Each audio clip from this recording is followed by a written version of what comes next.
Welcome, everyone. We're just waiting on a few other people to join in, so we should be starting momentarily in a few minutes. Thank you for your patience.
Good evening, everyone. Thank you for being here today. We should start the conversation in around 1 minute or so. We're waiting for बहुत शुक्रिया हमारे साथ जुड़ने का, सबको खुशामदीद। और हमारे पास हम थोड़ी देर में शुरू करेंगे और हमारे पास मुख्तलिफ ज़ुबानों में तर्जुमा हो रहा है। आपके पास 4 ऑप्शंस हैं। यहाँ पर तर्जुमा हो रहा है उर्दू, पंजाबी, बंगाली और तमिल में। अगर आपने तब्दील करना हो, आप नीचे जहाँ पर आप देख सकते हैं ग्लोब वाला एक बटन बना हुआ है, उसको आप क्लिक करें और फिर वहाँ पर जाकर आप अपनी ज़ुबान का इंतखाब कर सकते हैं। अगर आपका कोई भी सवाल हो या आप अगर अपना चैनल तब्दील नहीं कर सकते, तो फिर आप चैट में लिखें और हम आपकी मदद करेंगे। शुक्रिया।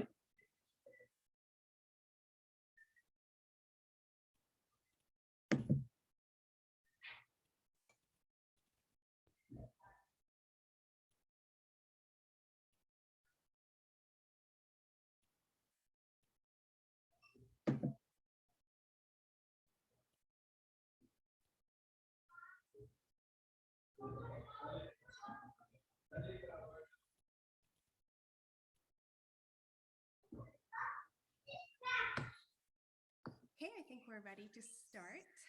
हमें लगता है अब हम शुरू करने के लिए तैयार हैं। Welcome, everyone. Good सबको evening. खुशामदीद, good Once evening. again, today's event will be दोबारा से हम आपको बताएँगे कि आज का जो प्रोग्राम है, वो इंग्लिश में होगा, लेकिन हम साथ-साथ आपको तर्जुमा बताएँगे, पंजाबी, उर्दू, बंगाली और तमिल में।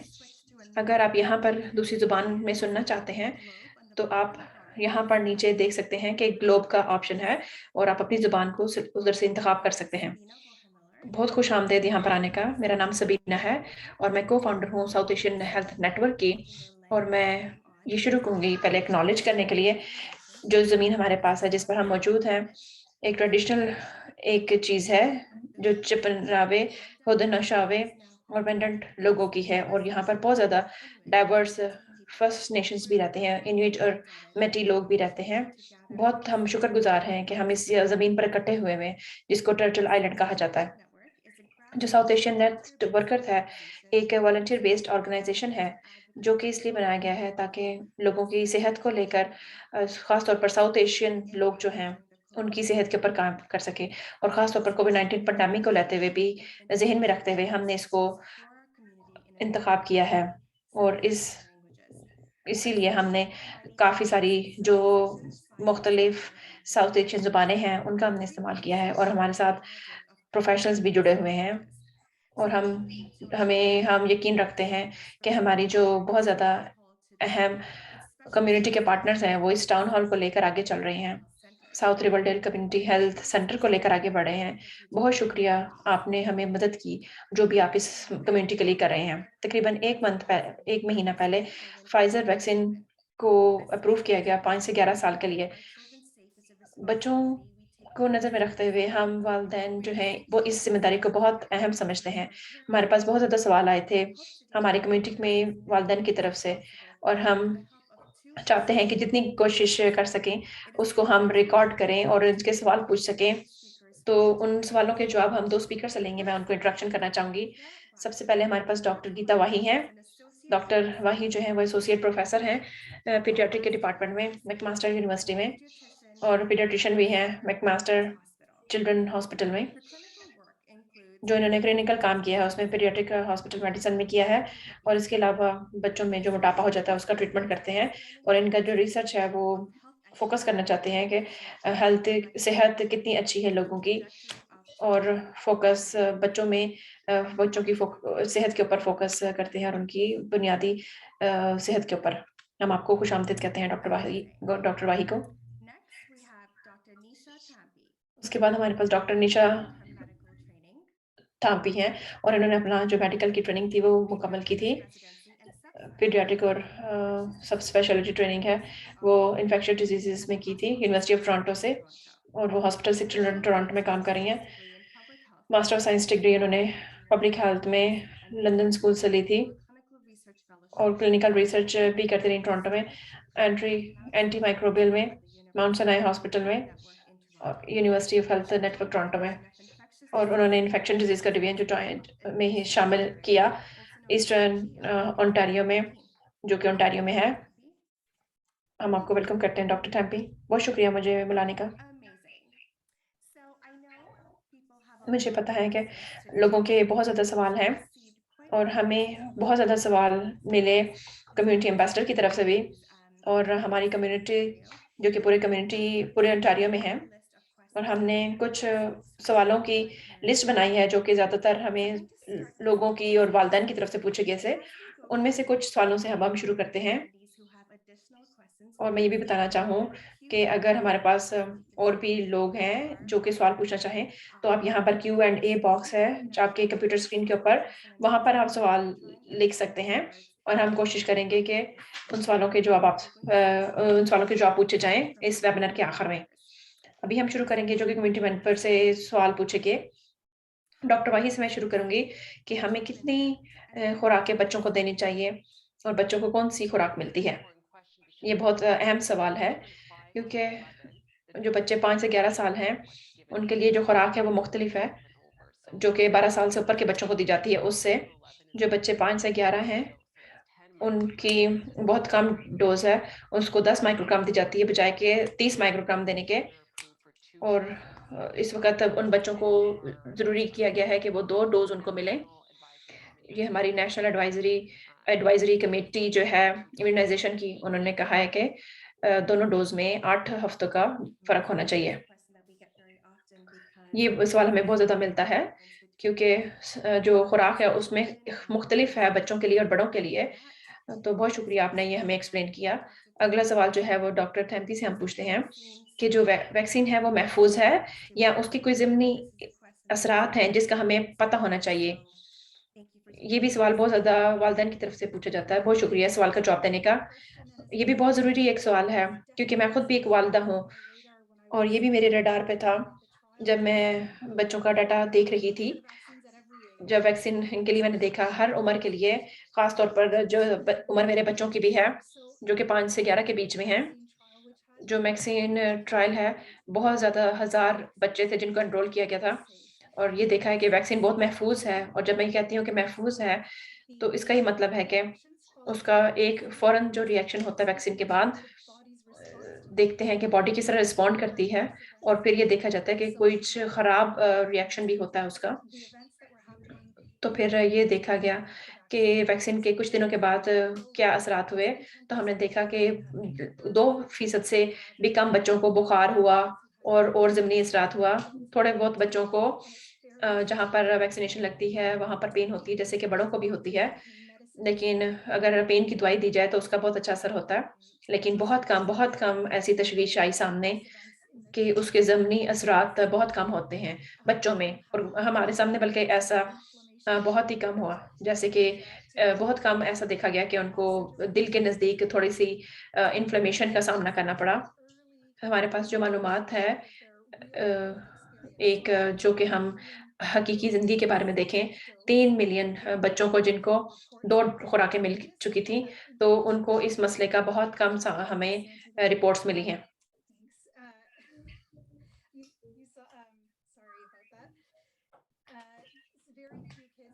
बहुत कम बच्चे ऐसे हैं जिनको कोई तशवीश हो मायोकार्डिटिस के, और जो बहुत थोड़े केसेस आए हैं, वो मैं कहूँगी कि बहुत से 10 से भी कम केसेस थे, लेकिन वो सब जो हैं वो ठीक हो गए थे। तो ये बहुत ज़्यादा अच्छी बात है कि हम देखते हैं कि ये वैक्सीन कितनी सेफ है बच्चों के लिए। अगर हम क्योंकि हमने 3 मिलियन लोगों के ऊपर तजुर्बा किया था, जिनको 2 डोज़ेज़ मिल चुकी है, और 5 मिलियन लोग हैं, बच्चे ऐसे हैं जिनको पहली खुराक मिल चुकी है। ये तो बहुत अच्छी खबर है, क्योंकि मुझे ये मानना पड़ेगा कि जैसे भी डेटा सामने आ रहा है, यूएस वाले हमारे से कुछ हफ्ता आगे हैं, और वो काफ़ी सारी मालूमात जो थी उनकी तरफ से भी हमें मिल चुकी थी। बहुत शुक्रिया, ये आपने हमारे साथ ये बातें शेयर की। डॉक्टर वाही, अगर आप हमें ये बता सकें कि अगला सवाल ये है कि मैंने सुना है कि कोविड-19 जो है वो बच्चों में ज़्यादा सीरियस नहीं होता। तो आप हमें बता सकती हैं कि क्या फ़ायदे हैं अगर बच्चों को वैक्सीन कराएँ? ये बहुत अच्छा सवाल पूछा आपने। मैंने बहुत ज़्यादा बच्चों और उनके वालिदैन से भी बात की इसके बारे में, जिनको मैं क्लिनिक में मिलती हूँ। क्योंकि एक मसला ये है कि हम बच्चों को और पूरी फैमिली को किस तरह महफूज़ कर सकते हैं। तो सबसे पहले तो यही है कि कोविड-19 वैक्सीनेशन ही कराई जाए, जो कि सबसे पहले वैक्सीनेशन ही महफूज़ कर सकती है। बहुत थोड़े बच्चे ऐसे हैं जिनको वैक्सीनेशन के बाद अस्पताल में दाखिला करना पड़ा, और या अस्पताल में दाखिला करना पड़ा, या बहुत ज़्यादा इमरजेंसी में जाना पड़ा उनको। अभी इस वक़्त हम ये प्रेडिक्ट नहीं कर सकते कि किसको कम बीमारी होगी, या किसको दाखिल होना पड़ेगा अस्पताल में। एक और वजह ये है कि अगर हम ये देखें कि कोई बच्चा बीमार हो रहा है या नहीं बहुत ज़्यादा, कुछ बच्चे ऐसे हैं जो कि बहुत कम बीमार होते हैं, और कुछ बच्चों में वायरस होने के बाद कुछ सिंड्रोम्स डेवलप हो जाते हैं, जिसमें इन्फ्लेमेटरी सिंड्रोम भी हो जाता है। कुछ ऐसे बच्चों में जो कि 6 हफ्तों के बाद कोविड वैक्सीन लगवाते हैं, उनमें कई दफ़ा अ, उनके पेट का मसला हो जाता है, उनको उल्टियाँ आती हैं, या उनको बुखार वगैरह हो सकता है। लेकिन जिन भी बच्चों में जिन भी बच्चों में ऐसे मसाइल आए, उनको अस्पताल दाखिल कराने की ज़रूरत नहीं पड़ी। इसके अलावा कुछ और भी केसेज़ जो मैं देख रही हूँ, उसको लॉन्ग कोविड के ही कहा जाता है, या कुछ ऐसे बच्चे भी हैं जिनको सिम्पटम्स जो हैं वो ख़त्म नहीं होते। अगर हल्के-फुल्के भी रहें फिर भी, लेकिन अगर हम ये देखें कि अस्पताल में दाखिल होने का या कोविड के बाद के जो मसाइल हैं, उनको उनसे हम बच्चों को महफूज़ रखना चाहते हैं। तो फिर हमें ये भी सोचना चाहिए कि बच्चों को और फैमिलीज़ को किससे गुज़रना पड़ा सारा, अगर हम देखें तकरीबन 22 महीने हो गए हैं, जो कि हमें एक-दूसरे से मिलना बहुत मुश्किल है, फैमिलीज़ आपस में एक-दूसरे से नहीं मिल सकती, और इन सारी चीज़ों को शुरू करने के लिए और हिफ़ाज़त के लिए, पब्लिक हेल्थ के लिए बच्चों को वैक्सीन कराना बहुत ज़रूरी है। ये भी सारे पॉइंट्स बहुत ज़्यादा इम्पोर्टेंट थे। जब हम देखते हैं कि पूरे कनाडा में ये केसेज़ स्कूलों में, और बच्चे जो कि 12 साल से छोटे हैं, उनमें केसेज़ ज़्यादा बढ़ रहे हैं। तो ये बहुत अच्छे पॉइंट्स आपने हमारे साथ शेयर किए हैं, क्योंकि ये एक ऐसा फैक्ट है कि कोई भी इसके बारे में प्रेडिक्ट नहीं कर सकता कि चीज़ें जिस तरह के वापस जा रही हैं, ताकि बच्चे जो हैं वो चीज़ें सारी एन्जॉय कर सकें और दूसरों के घरों में जाकर सो सकें, एक-दूसरे से मिल सकें। तो ये चीज़ें बहुत ज़्यादा सब बच्चों ने बहुत ज़्यादा मिस की, और हम बड़ों ने भी तकरीबन 2 साल बहुत ज़्यादा इसको मिस किया। तो ये बहुत अच्छे पॉइंट्स आपने हमारे साथ शेयर किए। डॉक्टर थैंपी, हम आपसे अगला सवाल पूछते हैं कि ऐसी रिकमेंडेशन क्यों है कि दूसरी डोज़ जो है, दूसरी खुराक जो है, वो पहली खुराक से 8 हफ्ते बाद देनी चाहिए? हेल्थ कैनेडा ने क्या अप्रूव किया है, और यूएस क्या कर रहे हैं इस वक़्त? बहुत अच्छा सवाल पूछा आपने, क्योंकि इस वक़्त हम असल ज़िंदगी में जो एक्सपीरियंस करते हैं, ख़ास तौर पर हम कनाडा में, और हम ये देखते हैं कि वैक्सीन कितनी महफ़ूज़ है और कितने अरसे तक हिफ़ाज़त देती है।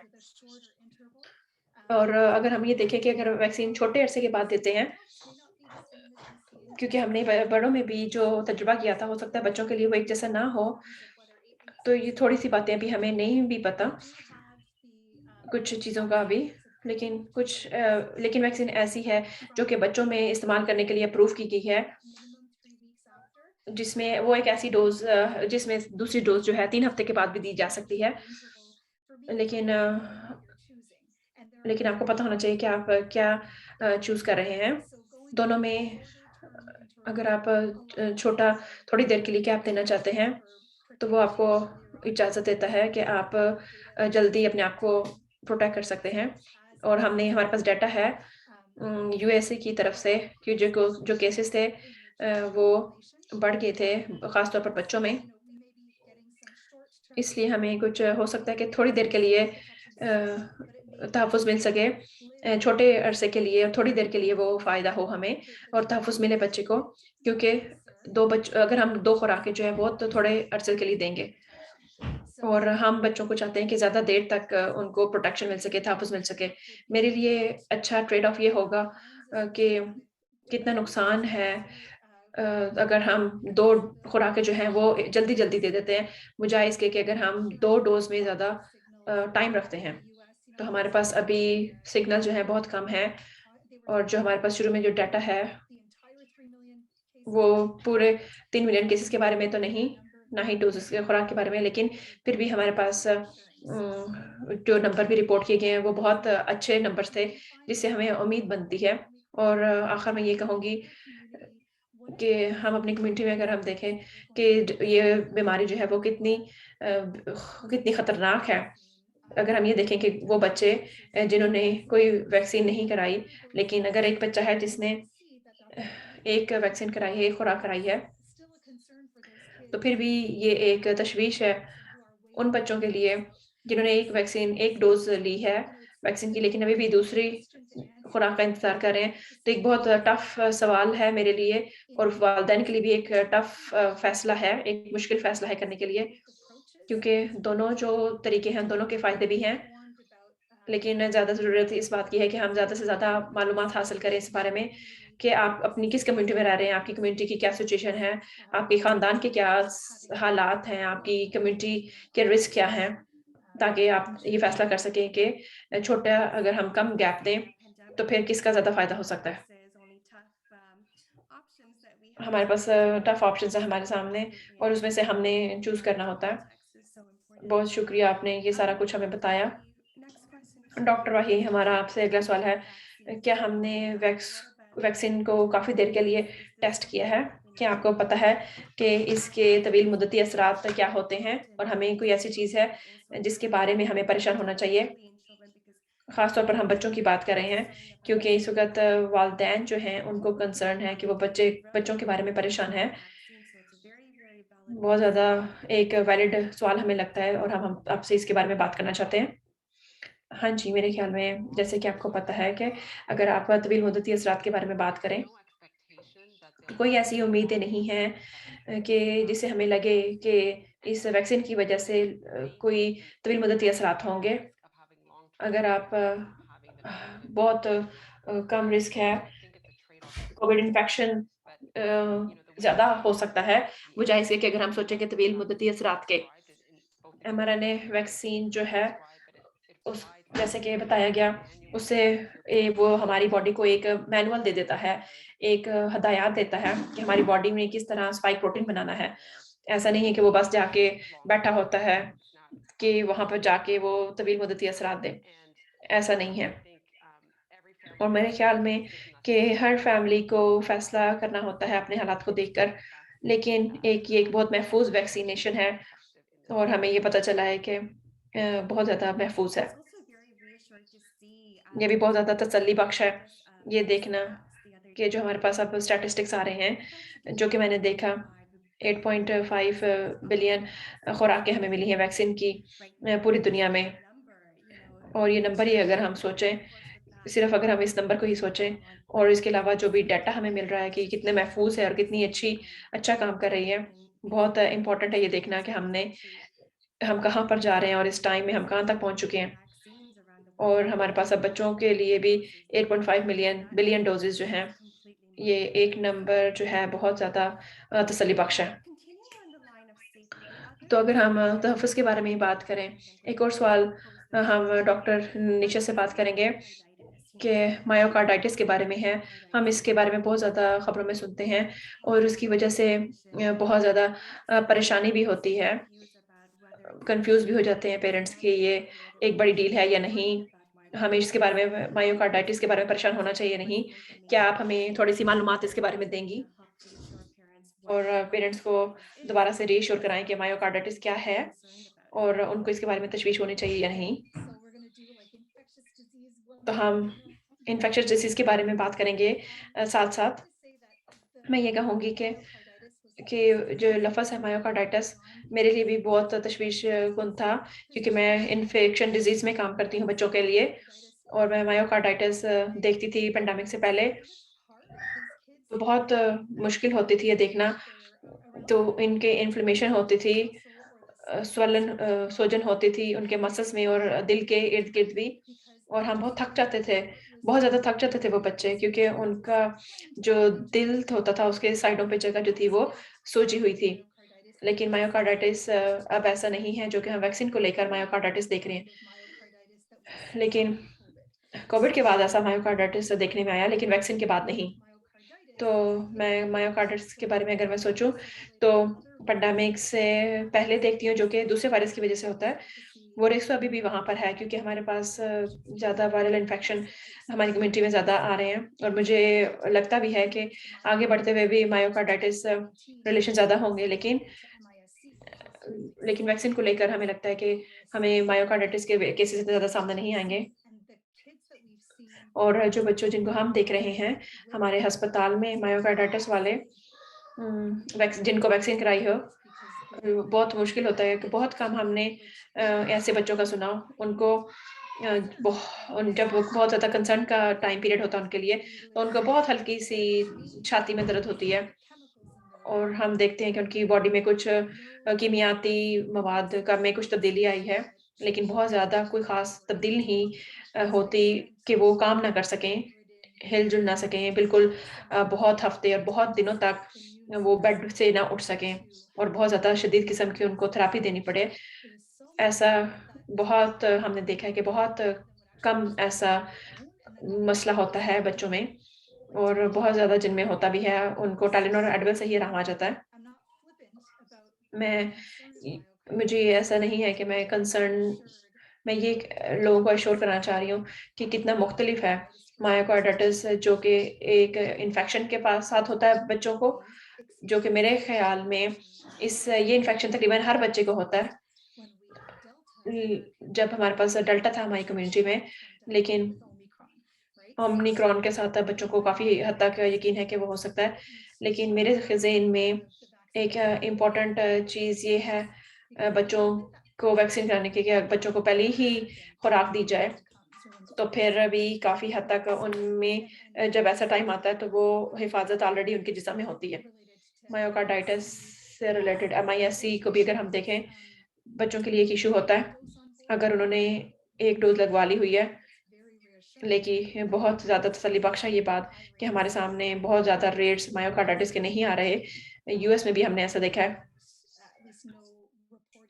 और हमारे पास कोई ऐसा रिपोर्टेड केस नहीं आया अभी तक ओंटारियो में रोल आउट के बाद से। और बहुत कम ऐसे बच्चे हैं जो कि 12 से 15 साल में हैं और अगर हम जो कि जवान बच्चे हो रहे हैं, उनमें भी ये बहुत ज़्यादा कम देखने में आया है। ये बहुत इंटरेस्टिंग बात है अगर हम इसके बारे में बात करें कि जो वैक्सीन है या कोई भी दवाई है, इसके हम देखते हैं कि रिस्क क्या है और उसके फ़ायदे क्या हैं। क्योंकि हमने ये देखना होता है कि कुछ ऐसा ज़िंदगी में नहीं है जिसमें रिस्क ना हो। अगर आप गाड़ी में जाते हैं तो व अपने काम के लिए, तो एक आप रिस्क ले रहे होते हैं और वो एक कैलकुलेटेड रिस्क होता है। इसी तरह जिस तरह आपने हमें डिस्क्राइब किया है, तो हर चीज़ में फ़ायदा भी होता है और उसके रिस्क भी हो सकते हैं। कुछ ऐसी पॉसिबिलिटी होती है कि मायोकार्डाइटिस हो सकता है वैक्सीन के बाद, लेकिन ऐसा है कि बहुत कम होगा और बहुत कम बच्चों में ऐसा सामने आएगा, जबकि उन लोगों में ज़्यादा होता है जिनको कोविड इन्फेक्शन हो जाए। लेकिन अगर हम देखते हैं जिन बच्चों की पूरी वैक्सीनेशन नहीं हुई, तो ओमिक्रॉन आपको ढूँढ लेता है और फिर उस पॉइंट पर आप रिस्क को किस तरह समझते हैं वैक्सीन और इन्फेक्शन को सामने रखते हुए? ये भी बहुत इंपॉर्टेंट बात थी जो कि आपने हमारे साथ शेयर की। अगर हम सेफ्टी के बारे में मज़ीद बात करें और ये सवाल हमें बहुत ज़्यादा सुनने में आता है कि ये ये जो वैक्सीन है बच्चों में औलाद पैदा करने की सलाहियत के ऊपर भी इफ़ेक्ट करती है या नहीं?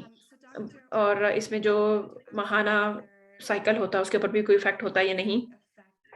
तो आप डॉक्टर गीता हमें बताएँ कि वैक्सीन की वज़ह से बच्चों की मेंस्ट्रुएशन साइकिल के ऊपर या औलाद पैदा करने की सलाहियत के ऊपर कोई फ़र्क पड़ता है इस पे? आपको मेरे जवाब लगे कैसे? कि मैं अपने जवाब को दोहरा रही हूँ, लेकिन बिल्कुल मेरा जवाब वैसा ही है कि तवील मुद्दती असरात के बारे में जो हमने बात की थी, कोई ऐसी वजह नहीं है कि हम ये सोचें कि कोविड-19 वैक्सीन जो है, उसका कोई गलत असर होता है बच्चे की या किसी जवान की औलाद पैदा करने की सलाहियत पे। इस तरह से वैक्सीनेशन काम नहीं करती और ना ही कोई ऐसा ज़मीनी असर है इसका। तकरीबन इतने बिलियन लोगों ने वैक्सीनेशन लगवा ली है पूरी दुनिया में और सबने ये दिखाया है कि ये बिल्कुल महफूज़ है और ऐसी परेशान नहीं होना चाहिए लोगों को जो कि इस तरह की परेशानी रखते हैं। And it's also very interesting because I was reading recently that the actual endometrium, the lining, endometrium जो है, जो कि लाइनिंग होती है, उसमें बहुत ज़्यादा इम्यून सेल होते हैं जो कि मुझे खुद नहीं पता था, लेकिन ये भी मालूमात मेरे लिए बहुत नई है। तो वैक्सीन जो है बहुत ज़्यादा चीज़ें होती हैं जो कि मेंस्ट्रुअल साइकिल के ऊपर असर करती हैं। कई दफ़ा हमें परेशानी होती है, ज़हनी परेशानी होती है, तो उससे भी हमारा माहवारी में तब्दीली आ सकती है। तो अगर वैक्सीनेशन के बाद कोई तब्दीली आती है, तो हम फिर वैक्सीन को इस मद में नहीं डाल सकते कि वैक्सीन की वज़ह से तब्दीली आई है।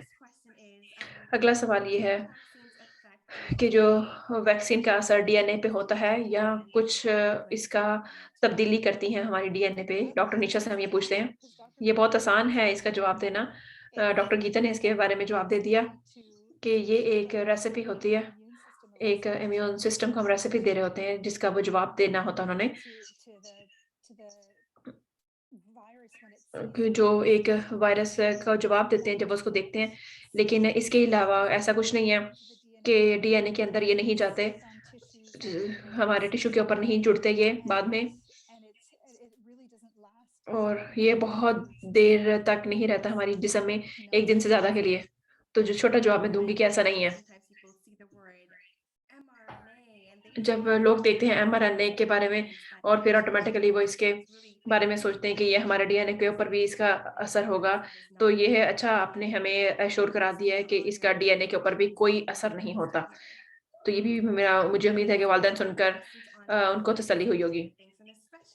बहुत ज़्यादा सवाल हमें मिलते हैं कि ये कितनी कारआमद है ये वैक्सीनेशन और कुछ वालिदैन ने ऐसा भी सवाल किया कि कितनी ज़्यादा अच्छी काम करती है वैक्सीनेशन। पहला सवाल ये है कि डॉक्टर वाही मैं आपसे पूछूँगी कि मेरा बच्चा जो है वो अगला साल 12 साल का हो जाएगा। क्या मुझे इंतज़ार करना चाहिए कि मैं उनको एक ज़्यादा हैवी खुराक दे सकूँ? क्या मुझे इस बात का इंतज़ार करना चाहिए? या मैं उनको अगर लोअर डोज़ देती हूँ, तो उससे भी उनको काफ़ी तहफ़्फ़ुज़ मिल जाता है? मैं सारों से ये शेयर करूँगी कि मेरे पास 11 साल का बच्चा है जो कि मार्च में 12 साल का हो जाएगा।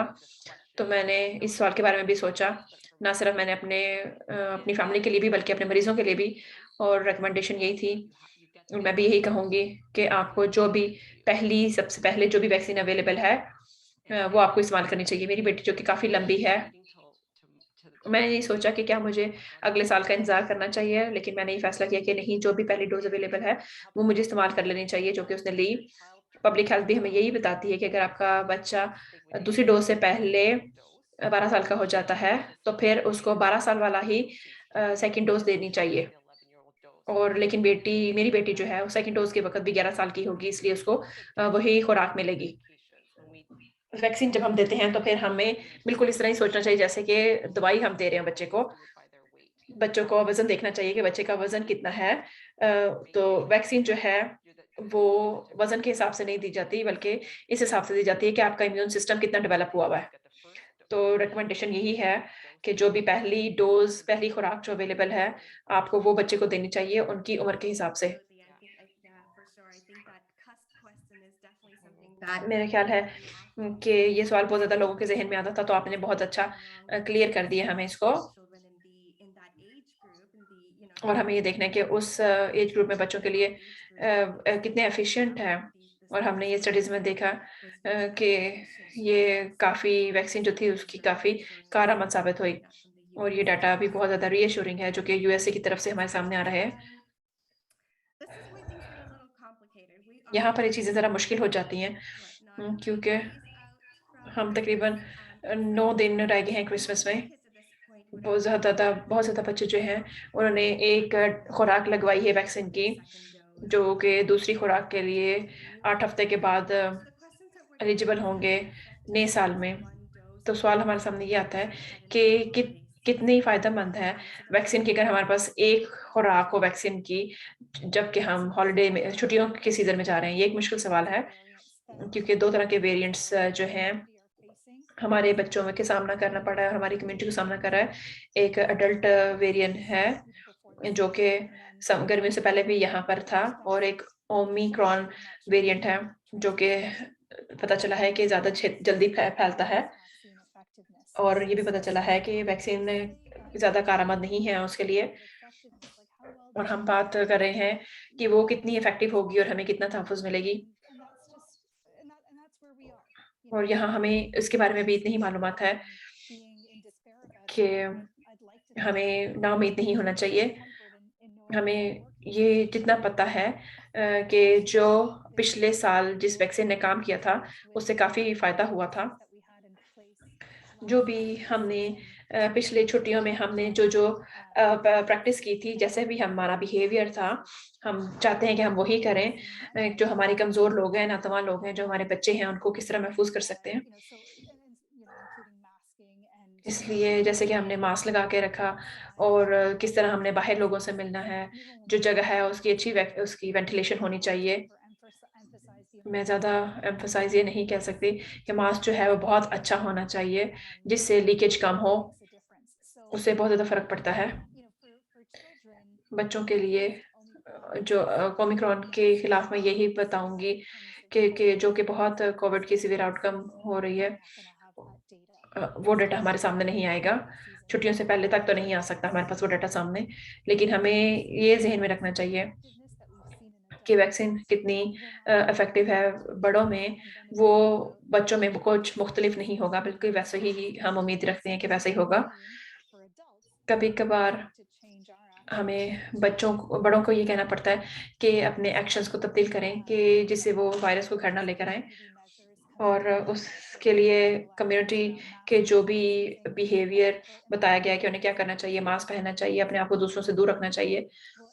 तो यही सारी चीज़ें हैं जो जिसमें एक वैक्सीनेशन का भी बहुत अहम किरदार है।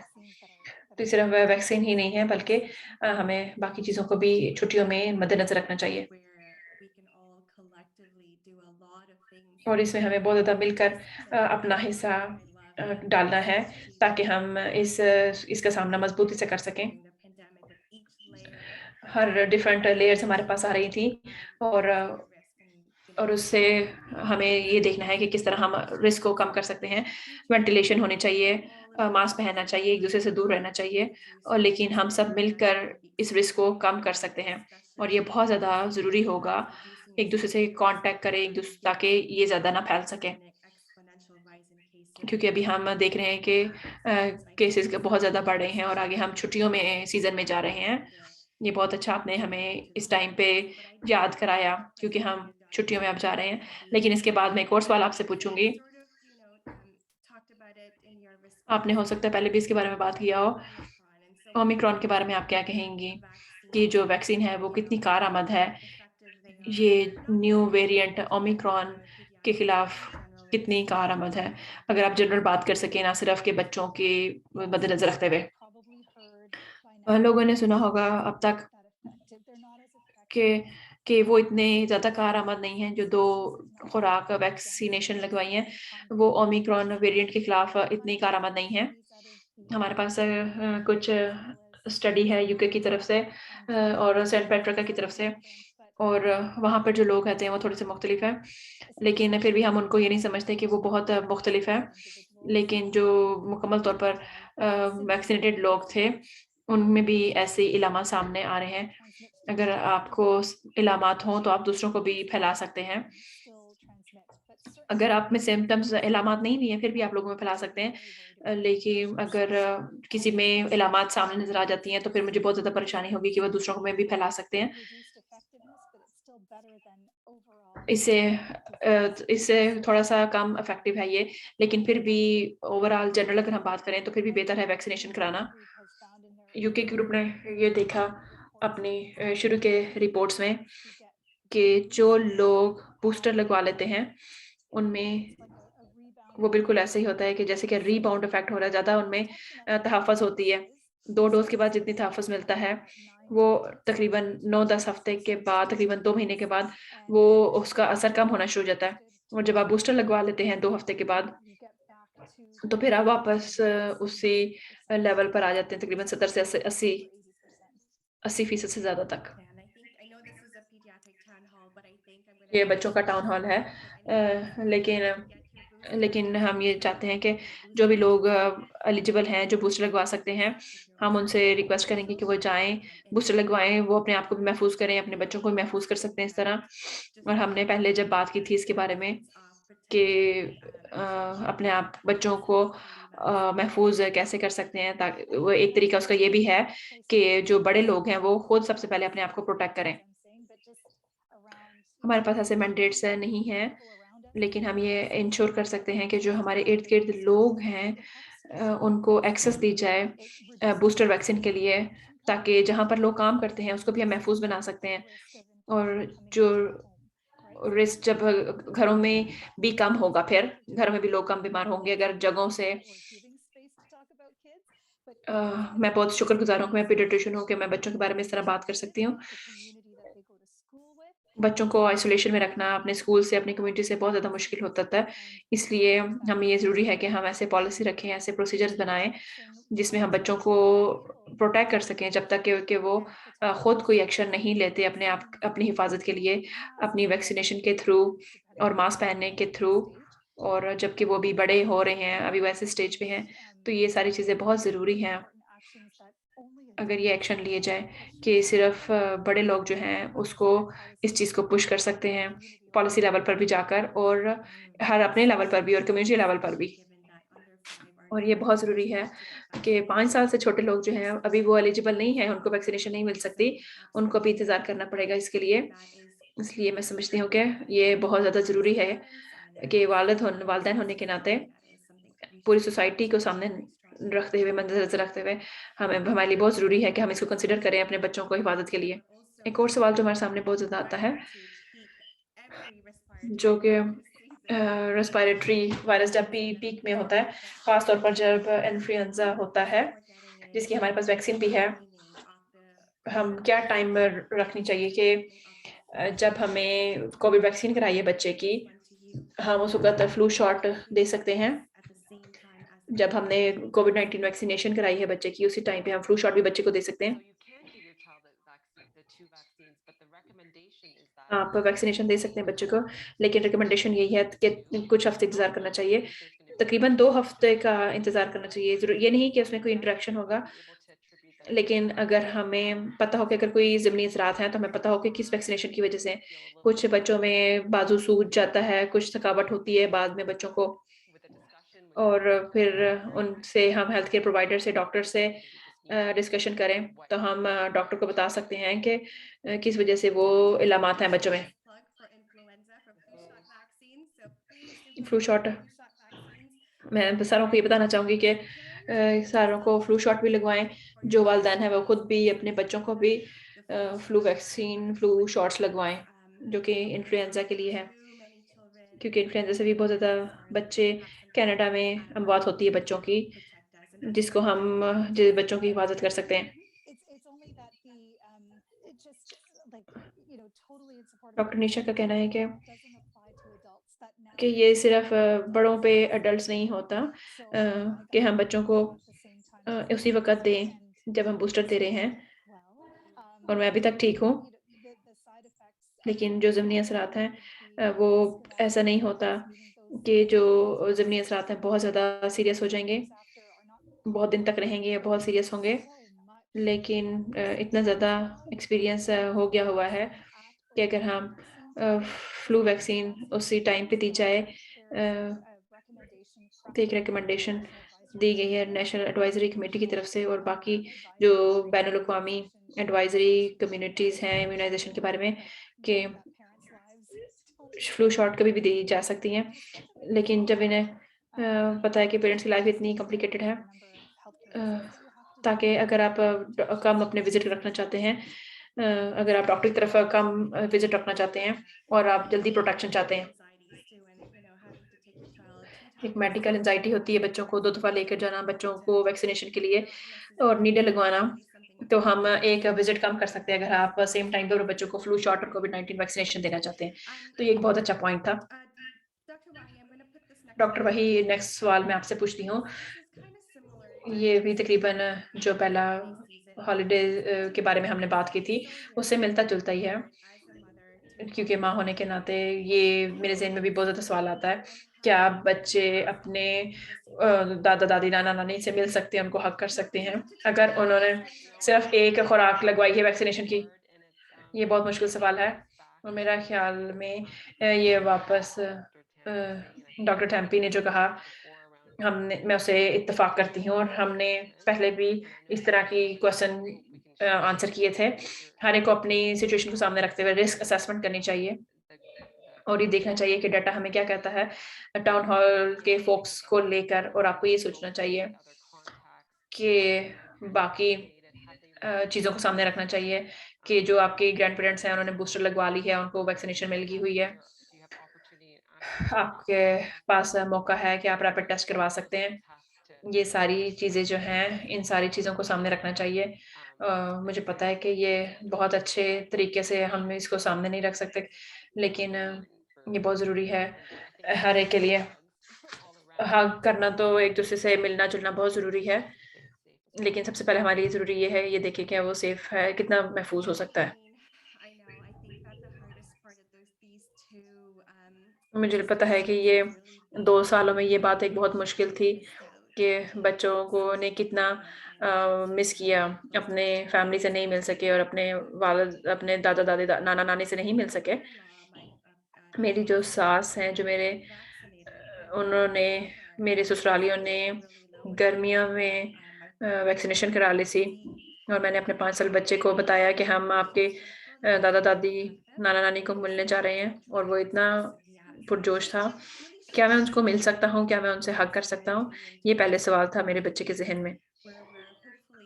तो हमें उम्मीद है कि वैक्सीनेशन की वज़ह से हम पीडियाट्रिक वैक्सीन भी हो जाएगी तो हम बहुत जल्द उस जगह पर होंगे।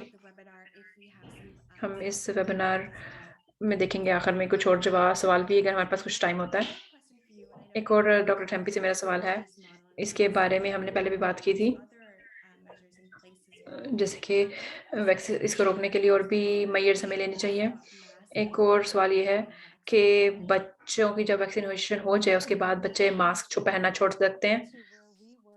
तो मैं वापस जाऊँगी जब हम पिछली सर्दियों में जहाँ पर हम थे, जब लोगों को वैक्सीनेशन शुरू हुई थी, मुझे लगता है कि इस छुट्टियों में भी बच्चों को मास्क पहनने चाहिए।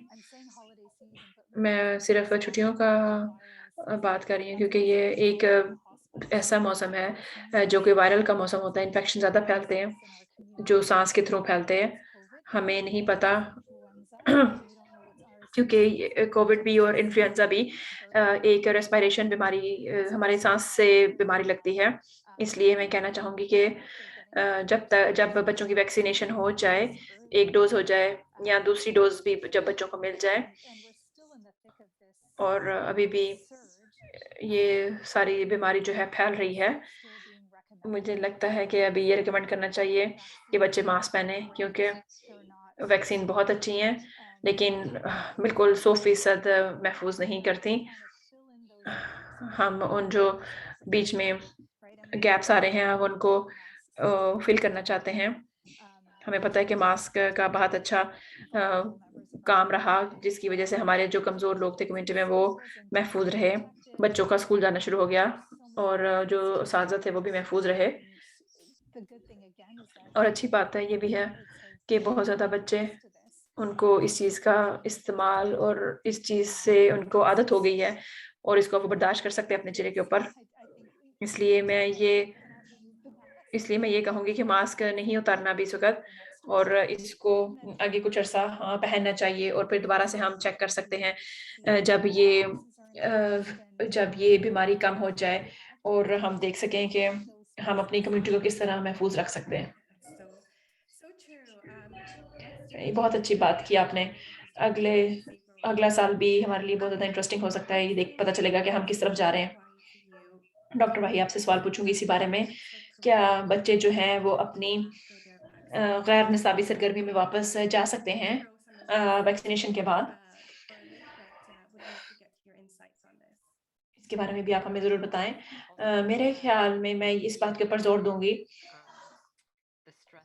कि हमारे पास स्ट्रेसर्स भी हैं कोविड के, लेकिन हमने ये भी देखा है कि बहुत ज़्यादा बढ़ रहा है बच्चों में भी और जवानों में भी, जिनको ज़हनी ज़हनी सेहत का भी कुछ कंसर्न था, तशवीश थी। हमने अपनी कम्युनिटी में भी ये देखा है, तो ये बहुत ज़रूरी है कि इस चीज़ को कंसीडर किया जाए कि हमारी सेहत के लिए और हमारी अच्छी सेहत के लिए बहुत ज़रूरी है।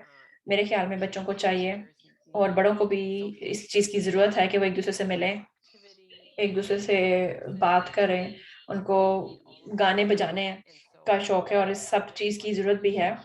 और हर बच्चे के लिए ये इसकी क्या वैल्यू है, ये हर बच्चे के लिए डिफरेंट हो सकता है। मुझे नहीं पता कि इस सीज़न के बाद ये किस तरह से होगा। ओमिक्रॉन हमारे लिए क्या लेकर आएगा, हम किस तरह की रिकमेंडेशन करते हैं। लेकिन ऐसी चीज़ों को, सारी सरगर्मियों को इस तरह से करना चाहिए कि जो सेफ तरीका हो। अगर बाहर कर रहे हैं, तो मास्क पहन के रखें, अगर अंदर हो तो वेंटिलेशन हो, क्योंकि बच्चों को बहुत ज़्यादा शौक होता है इन सब सरगर्मियों का, क्योंकि पिछले 22 महीनों में हमने बहुत ज़्यादा चीज़ें खोई हैं और हमने बच्चों में भी देखा है कि वो बच्चे सही, उनकी सेहत ठीक नहीं है, बच्चों के खाने-पीने में मसले आ रहे हैं, बच्चों के ज़हनी अमराज़ सामने आ रहे हैं और इस सब चीज़ों के ऊपर हमें फ़ोकस करना चाहिए, तवज्जो देनी चाहिए। हर एक की ज़हनी सेहत जो है बहुत ज़्यादा अहम है। मुझे लगता है मैंने एक किस्म से जवाब दे दिया है, लेकिन मैं डायरेक्ट इसका जवाब देना मेरे लिए मुश्किल था। हम सबको जैसे-जैसे टाइम आगे जाएगा, तो हमें इसके बारे में हम मज़ीद जवाब दे सकते हैं। मेरे ख़्याल में बहुत अच्छी बातें बताई हैं डॉक्टर ने, और हम दोनों स्पीकर्स भी हैं, लेकिन हम दोनों वालिदैन भी हैं। हम अपने बच्चों को भी सामने रखते हुए देखते हैं कि हम ये नहीं समझते कि बच्चे जो हैं वो इम्यून हैं, जो पैंडेमिक रेस्ट्रिक्शन की वज़ह से जो इफ़ेक्ट आए हमारे सामने, बच्चे जो थे वो काफ़ी, हमें बच्चों के मसाइल सामने आए पैंडेमिक के दौरान। लेकिन जब हम ब्लैक एंड व्हाइट सवाल हमारे सामने आता है कि मैं एक्स्ट्रा गैर निसाबी सरगर्मियों पे वापस जा सकता हूँ, तो ये कौन, हमें ये देखना चाहिए कि कौन-सी एक्टिविटीज़ हैं और उसमें क्या रिस्क है, कितना ये वायरस फैल सकता है और वो क्या एक्टिविटी कर सकते हैं और क्या वो अपनी एहतियाती तदाबीर कर रहे हैं ताकि रिस्क ना फैले, ताकि ये वायरस ना फैले। ऑटवा में बहुत ज़्यादा कॉमन है कि वहाँ पर कुछ ऐसी एक्टिविटीज़ हो रही हैं, जो कि बहुत कम रिस्क होती है। आप एक-दूसरे से फासले पर रह सकते हैं, एक-दूसरे से दूर रह सकते हैं, वेंटिलेशन बहुत अच्छी होती है। आप एक पैपेट में जा सकते हैं, अपना मास्क अच्छा पहन लें, अपने आप को वार्म अप कर सकते हैं। अंदर जाने से पहले आप सेल्फ स्क्रीन कर सकते हैं और अगर आप बीमार हो तो आप नहीं जा सकते वहाँ पर। तो ये सारा कुछ इसलिए किया गया ताकि रिस्क को कम किया जा सके और भी चीज़ों को इम्प्लीमेंट किया गया। बहुत ज़्यादा ऐसी तशवीश और बातें सामने आई थी कि एक्टिविटी से पहले और बाद में क्या करना है। चेंज रूम में अगर आपने जाना हो किस तरह जा सकते हैं। अगर आपने कुछ खाने के लिए जाना है, कारपूलिंग आप किस तरह से कर रहे हैं, किस जगह पर जाना है। तो ये सब एक्टिविटीज़ हैं जिनके बारे में हमें ज़्यादा माइंडफुल होने की ज़रूरत है। हर बंदे को देखना चाहिए कि वो किस तरह से एक्शन ले रहा है, जिससे फ़र्क पड़ सकता है। मैं किस तरह कारपूल कर रहा हूँ, मैं अपनी विंडो ओपन कर रहा हूँ। हम एक-दूसरे से कितने फासले पर बैठ रहे हैं। जितना ज़्यादा आप एहतियाती तदबीर कर लें, उतना ही कम रिस्क होता है। इन्फेक्शन बहुत कम फैलेगा फिर। तो ये ही एहतियाती तदबीर हैं जो कि मैं सोचती हूँ, जब मैंने देखना होता है कि बच्चे कोई गैर निसाबी सरगर्मी में हिस्सा लें या ना लें। और फिर उस एक्टिविटी ग्रुप को भी हम देखते हैं कि वो कितनी कमिटेड हैं। जो भी लोग उस एक्टिविटी में हिस्सा ले रहे हैं, वो उनकी सेहत के लिए कितने ज़्यादा कमिटेड हैं। क्योंकि मैं ये नहीं चाहती कोविड-19 में हमारा ज़हन दूसरी बातों के ऊपर बहुत ज़्यादा जाता है, अपने बच्चों को लेकर, जबकि वो इंतज़ार कर रहे हैं कि अभी उनको वैक्सीनेशन मिले ताकि वो ज़्यादा प्रोटेक्ट हों। ये तो बहुत ज़्यादा इम्पोर्टेंट आपने बात की, हमारी ज़हनी सेहत के बारे में और ज़हनी सेहत बच्चों के बारे में और ऐसी एक्टिविटीज़ होनी चाहिए बच्चों के लिए जो कि महफ़ूज़ हों। अभी सर्दियाँ जो हैं काफ़ी ठंडी हैं। हमारे पास कुछ और भी सवाल आ रहे हैं ऑडियंस से। मैं कुछ सवाल उधर से भी लूँगी।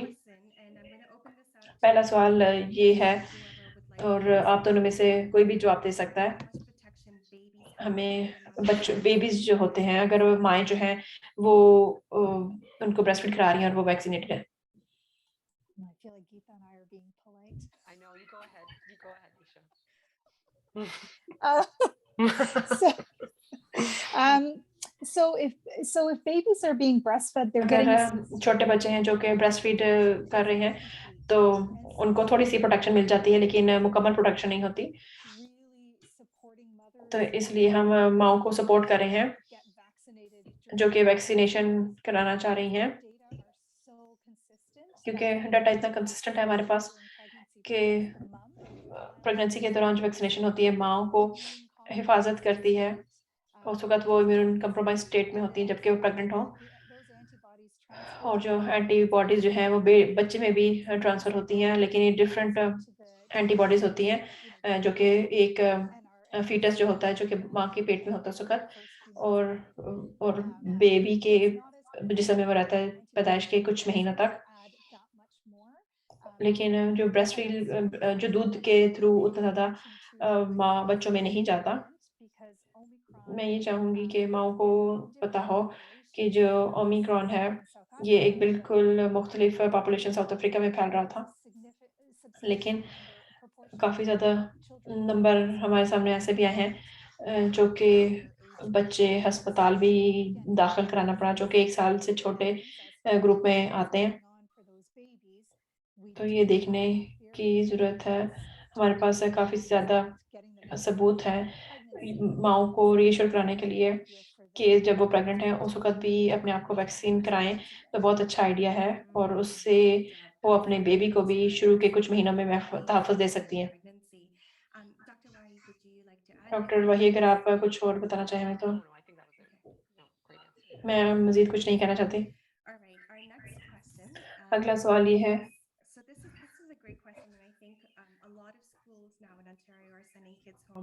बहुत ज़्यादा स्कूल जो है रैपिड एंटीजन टेस्ट भेज रहे हैं स्कूल की तरफ से बच्चों के लिए। कुछ ऑडियंस ने ऐसी बात की कि ये रैपिड एंटीजन टेस्ट जो है, उसकी क्या इम्पोर्टेंस है? और सोशल सपोर्ट कितनी है अगर कोई पॉज़िटिव होता है और उसको क्वारंटाइन करना पड़े? मेरे लिए बहुत ज़्यादा इम्पोर्टेंट पॉइंट है। ये फैमिलीज़ को कितना ज़्यादा तहफ़्फ़ुज़ मिलेगा और कितना ज़्यादा सपोर्ट मिलती है इससे। ये रैपिड एंटीजन टेस्ट जो कि स्कूल की तरफ से दिया गया है। हमारे ये जानना चाहते हैं लोग कि उसका रैशनल क्या है और ये क्यों इतना इम्पोर्टेंट है?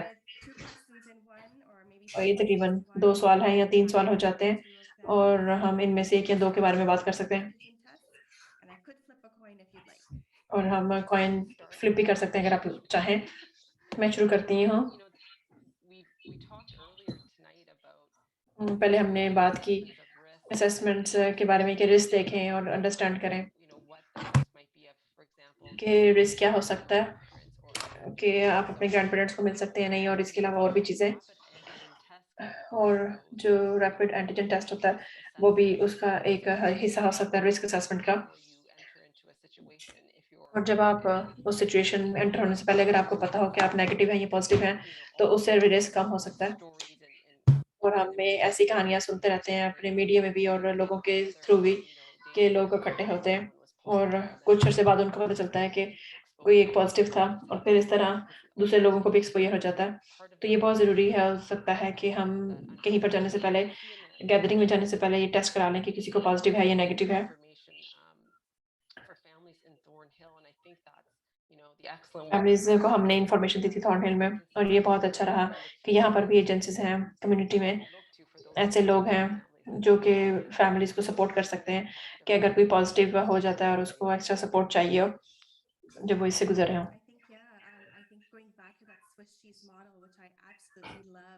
जो कि मॉडल हमारे सामने पहले आया था रैपिड एंटीजन टेस्ट के बारे में, ये बहुत अच्छा टूल है हमारे पास हमारे टूल बॉक्स में। पीसीआर टेस्ट जो थे वो भी एक गोल्ड स्टैंडर्ड है, लेकिन आप बहुत ज़्यादा रैपिड एंटीजन टेस्ट के ऊपर भी डिपेंड कर सकते हैं, ख़ास तौर पर अगर आपको पता हो, जैसे कि हमारे पास कुछ सवाल पहले भी थे कि हम किस वक़्त अपने ग्रैंड पेरेंट्स से मिलने जा सकेंगे। तो ये अच्छी जगह है कि रैपिड एंटीजन टेस्ट भी इस्तेमाल किए जा सकते हैं और अगर हमारे पास आखिर में टाइम हुआ तो हम फ्लो चार्ट दिखाऊँगी कि एंटीजन टेस्टिंग को किस तरह हम अपने डिसीजन गाइड में डाल सकते हैं, जब हम गैदरिंग में जाना हो छुट्टियों के दौरान। एक और सवाल जल्दी से पूछूँगी जो कि हमारे पास यहाँ पर आया है कि जब हम बात करते हैं वैक्सीनेशन इतनी ज़्यादा कारआमद नहीं है ओमिक्रॉन के खिलाफ, तो उसका क्या मतलब है परसेंटेज में अगर आप हमें बता सकें? मुझे पता है कि इसके बारे में शायद हमारे पास ज़्यादा मालूमात नहीं है। अगर डॉक्टर थैंपी हमें इसके बारे में कुछ बता सकें? यूके का जो डाटा है हमारे पास वो पब्लिश हो चुका है और वो पोस्ट भी हो चुका है और उन्होंने मुझे लगता है ये कुछ हमें लगता है कि 30 टू 40% था, 40% ज़्यादा नहीं था। um, It was at above 80% if you were 2 months out of your second dose, and then it और went अगर आप 2 महीने से ज़्यादा अपनी सेकंड डोज़ में चले जाएँ, 70% सिम्प्टोमेटिक इन्फेक्शंस जो हैं, अगर आपकी डिज़ीज़ बहुत ज़्यादा हो रही है और अगर आपके सिम्प्टोमेटिक इन्फेक्शन 30 टू 40% है।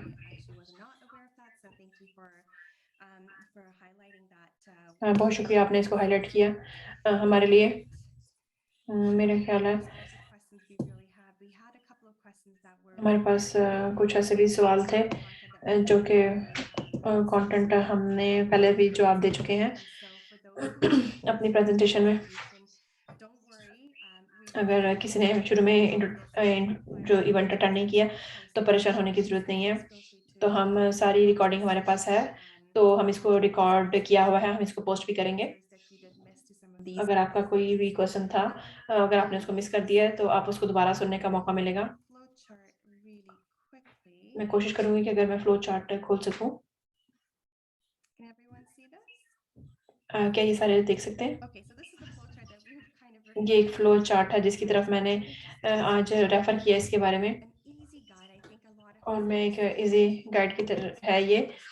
काफ़ी लोगों को सवाल था लेकर कि लास्ट कुछ साल क्या चल रहा है और अगर आपको सिम्पटम्स हो तो फिर क्या होता है? तो फिर आपको क्वारंटाइन करना चाहिए, आपको टेस्ट करना चाहिए जब तक कि आपको रिज़ल्ट्स नहीं मिल जाते और अगर आपके पास कोई सिम्पटम्स ना हो तो फिर डिपेंड करता है कि सब लोगों की वैक्सीनेशन हो जाती है नहीं।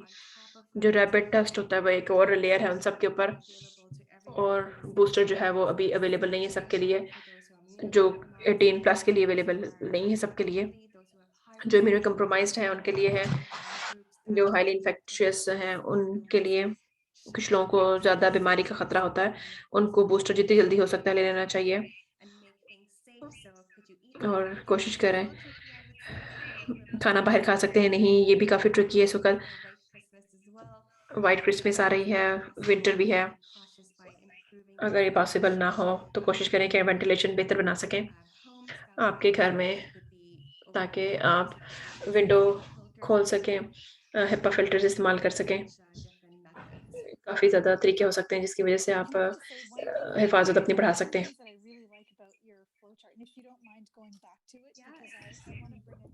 अगर आप फ्लो चार्ट पे वापस चले जाएँ तो अपनी बात को सामने रखते हुए, रैपिड एंटीजन टेस्ट को सामने रखते हुए, ये बात मुझे बहुत अच्छी लगी कि ये बात सामने आ गई कि अगर आपको कोल्ड के इलामात होते हैं तो आप घर रहें, या आपको कोविड-19 से एक्सपोज़र हुआ है तो आप घर रहें। उस वक़्त रैपिड टेस्टिंग की ज़रूरत नहीं है कि आप टेस्ट कराएँ और फिर हॉलिडे पार्टी पर चले जाएँ। अगर आपको सिम्पटम है, अगर आपको एक्सपोज़र हो गया है, तो वो एक मुख्तलिफ दिन है आपके लिए, या कुछ दिन आगे मुख्तलिफ होंगे आपके लिए। और अगर आप रैपिड टेस्टिंग पे चले जाएँ और उसको अगर हम रेड लाइट स्ट्रैटेजी के तौर पर इस्तेमाल करें, तो एक वो रेड लाइट है जहाँ पर आपने रुक जाना है, और ये नहीं कि आप आगे चले जाएँ, और ये ग्रीन लाइट नहीं है आपके लिए, क्योंकि उस वक़्त एक रैपिड टेस्ट जो है, वो एक और लेवल है प्रोटेक्शन का।